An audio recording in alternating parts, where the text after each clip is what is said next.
नमस्कार दोस्तों, कहीं कैसे हैं आप सब। उम्मीद करती हूँ आप सब बहुत बहुत ही अच्छे होंगे। आपकी अपनी पसंदीदा कहानी में आपका स्वागत है। आइए सुनते हैं महादेवी वर्मा जी द्वारा लिखित कहानी दुर्मुख खरगोश का अगला भाग। आवाज सरोज शर्मा। दोस्तों, चैनल को ज़्यादा से ज़्यादा लोगों में शेयर करें, सब्सक्राइब करें और साथ में हमें कमेंट में यह भी लिख के बताएं कि आपको आगे कौन सी कहानी सुननी है, जिससे मैं उसे सुना सकूं आपकी खुशी के लिए। आइए सुनते हैं।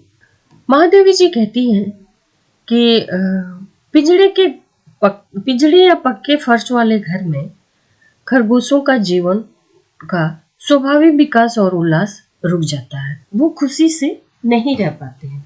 उनको मिट्टी के घर में, मिट्टी वाले जगह में अपना घर खोद के बनाने में ही काफी खुशी मिलती है। दुर्मुख के पहले तो मिट्टी खोदकर अपने रहने के लिए सुरंग जैसा घर बनाया और उस निर्माण कार्य से अवकाश मिलते ही जाले घर के अन्य निवासियों से युद्ध देह कहना आरंभ कर दिया।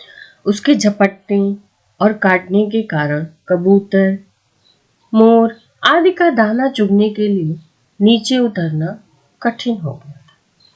वे तब तक अपने अंडों और झूलों पर बैठे रहते जब तक दुर्मुख अपने भोजन से तृप्त होकर सुरंग वाले घर में विश्राम के लिए नहीं चला जाता। कभी कभी सुरंग में भी उसे अपने प्रतिद्वंदियों के नीचे उतरने की आहट मिल जाती। तब वो अचानक उन पर आक्रमण कर किसी को गर्दन और किसी के पैरों में अपने दांत गड़ा देता और वे दुखी स्वर से कोलाहल करते हुए ऊपर उड़ जाते थे।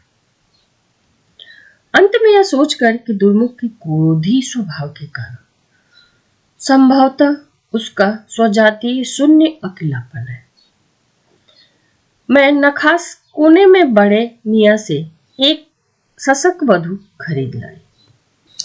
महादेवी जी कहती हैं कि जहाँ पे खरगोश बिक्री होते हैं वहां से मैं एक खरगोश वधु खरीद लाई, मतलब फीमेल खरगोश को खरीद के लेके आई। वह हिमखंड जैसी धन चमकीली, शुभ्र और लाल विद्रुम जैसी सुंदर आंखों वाली थी। इसी से उसे हम हिमानी कहने लगे। पर मेरी यह धारणा कि दुर्मुख उसके साथ शिष्ट खरगोश के समान व्यवहार करेगा, अच्छे खरगोश के समान व्यवहार करेगा, यह गलत सिद्ध हुई और काली लाल आंखों में मानो घूम और ज्वाला मिला कर आग्नेय दृष्टि से उसने नवागत को देखा, फिर आक्रमण ही कर दिया। बड़ी कठिनाइयों से हम उस बेचारी की रक्षा कर सके।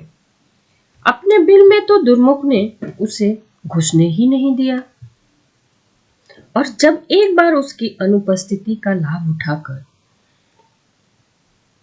हिमानी ने उसके सुरंग भवन में प्रवेश करने का साहस किया, तब सुरंग के स्वामी ने अचानक लौटकर उसे कानों से खींचते हुए बाहर ही नहीं निकाला, बल्कि उसके सुंदर, कोमल और हिम शुभ्र कानों को कुतर कर लहूलुहान भी कर दिया था।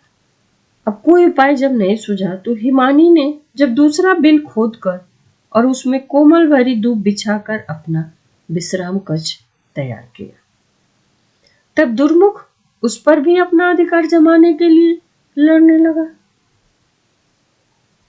फिर शीत के कुछ मास बीत जाने पर और वासंती ग्रीष्म के लंबे दिन लौट आने पर दुर्मुख की कला प्रियता में कुछ थोड़ा सा अंतर दिखाई पड़ा। एक दिन जब हिमानी अपने बिल से 6 शावकों की सेना लेकर निकले,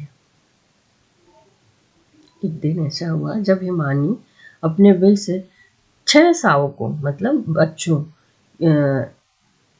खरगोशों की, शावक मतलब यहाँ खरगोश का है, सेना लेकर निकले तो जालीधर में ही नहीं, मेरे घर में भी उल्लास उत्सव की लहर दौड़ गई। पर इस नवीन सृष्टि के आने के साथ ही दुर्मुख की अकारण क्रोधी प्रकृति भी अपने संपूर्ण ध्वंसावशेष के साथ लौट आए।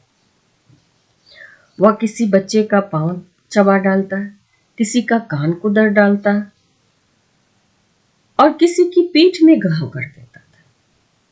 कदम के फूल से फूले हुए कोमल बच्चे रक्त से रंग बिरंगे हो उठते थे। हिमानी भी अपनी संतान की रक्षा के प्रयत्न में नित ही घायल होने लगी। लोरेक्सेन मरहम, नोवाशर्फ पाउडर, रुई आदि की गंध से अशोक वृक्ष की छाया में मालती लता से छाया चिड़ियाघर का भी अस्पताल का स्मरण दिलाने लगा था। फिर एक दिन क्या हुआ? एक दिन क्रोध में दुर्मुख ने 2 खरगोशों की कोमल गर्दन अपने तीखे दांतों से इतनी छत बिछत कर डाली कि वे बचाए नहीं जा सके। स्थिति इतनी चिंतामय हो जाने पर मैंने उसे अलग रखने का निश्चय किया।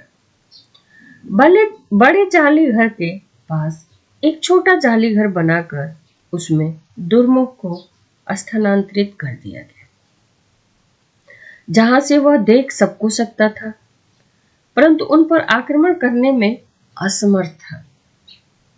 अपने निर्वासन में वह कुछ दिनों तक निष्फल क्रोध से छटपटाता रहा। फिर धरती खोदकर बिल बनाने में वह व्यस्त हो गया। बड़े जाली घर में जाने के लिए उसने ऐसा अव्यर्थ उपाय खोज निकाला था जिसकी हम कल्पना भी नहीं कर सकते थे। धरती के नीचे नीचे उसने एक इतनी लंबी सुरंग खोद डाली जो बड़े जाली घर के भीतर पहुंच गए और इसी से वह बड़े जाली घर में बिना रोक टोक के आने जाने लगा। माली ने बड़े जाली घर में खुलने वाली सुरंग के द्वार को पत्थर से तो बंद कर दिया, परंतु इससे दुर्मुख का आक्रमण रोकना कठिन था। वह नए नए द्वार बना लेता और जाली घर को जब तक रण क्षेत्र में परिवर्तित करता रहता। उसके बच्चे बड़े हो गए, फिर उनके भी बच्चे होने लगे, पर उनमें से न कोई दुर्मुख से लड़कर बिल में जीत सका और न अपत्य स्नेह से उसका हृदय ही जीत सका। महादेवी जी कहती हैं कि उसके बच्चे भी बड़े हो गए, बल्कि उनके भी बच्चे हो गए, परंतु कोई भी दुर्मुख से लड़कर ना ही जीत पाया और ना ही अपने प्रेम से स्नेह से उसके दिल को जीत पाया। यदि मृत्यु उसे न जीत लेती तो यह क्रम निरंतर ही चलता रहता। फिर एक दिन जाकर देखा कि दुर्मुख निश्चेष्ट और ठंडा पड़ा हुआ और एक सपोले के पूंछ की ओर का भाग उसके दांतों में दबा है। सपोले के मुख की ओर का भाग उसके पंजों के नीचे था। प्रायः खरगोश की गंध से सांप आ जाते हैं, क्योंकि वह उनके प्रिय खाद्यों में से एक होते हैं। संभवतः सांप का बच्चा संध से जाली के भीतर घुस आया था, सेंध के कारण जाली के भीतर आ गया, क्योंकि बड़े सांप का तो उस जाली में प्रवेश करना बहुत ही कठिन था। दुर्मुख अपने स्वभाव के कारण ही उस पर झपट पड़ा होगा। वह जालीधर में बने चबूतरे पर भी चढ़ सकता था, जिस पर सांप न चढ़ पाता, और सुरंग के बड़े जाली घर में भी जा सकता था, जहां मोर के कारण सांप न प्रवेश कर पाता। परंतु उसकी चिर लड़ाकू प्रवृत्ति ने बचाव का कोई साधन स्वीकार नहीं किया। क्रोधी प्रकृति में भी पार्थिव रूप से मारक विष नहीं रहता। इसी से बेचारा दुर्मुख सपोले का भी दंश विष नहीं सह सका, परंतु मृत्यु से पहले उसने शत्रु के 2 खंड करके अपना प्रतिशोध तो ले ही लिया था। हमने बड़ी जाली घर में उसकी समाधि बना दी है। मेरे 100 के लगभग खरगोश दुर्मुख की ही प्रजाति के हैं। इसे कम लोग जानते हैं। उसकी संतति तो अपने पूर्वज का इतिहास जानने की शक्ति नहीं रखती, परंतु मेरे घर में उसकी विशेषताओं की चर्चा प्रायः ही होती रहती है। मेरे माली का आज भी निश्चित मत है कि उस खरगोश पर पहलवान जी की छाया थी। नहीं तो भला कोई खरगोश सांप से लड़कर उसके टुकड़े कर सकता है? पहलवान की समाधि कहीं पास ही है और उनकी शक्ति की इतनी ख्याति है कि दूर दूर के ग्रामवासी मनौतियां मनाने आते हैं। पर मुझे आज भी वह छोटा मैग्नोलिया के फूल सा कोमल श्वेत सशक सावक स्मरण हो जाता है, जिसके जीवन के आरंभ से ही उस पर दुर्योग से निष्ठुर छाया आ पड़ी थी। संयोग न होकर, अच्छा चीजें न उसके साथ होकर, सब कुछ ईश्वर की निष्ठुरता उस पे आ गई थी।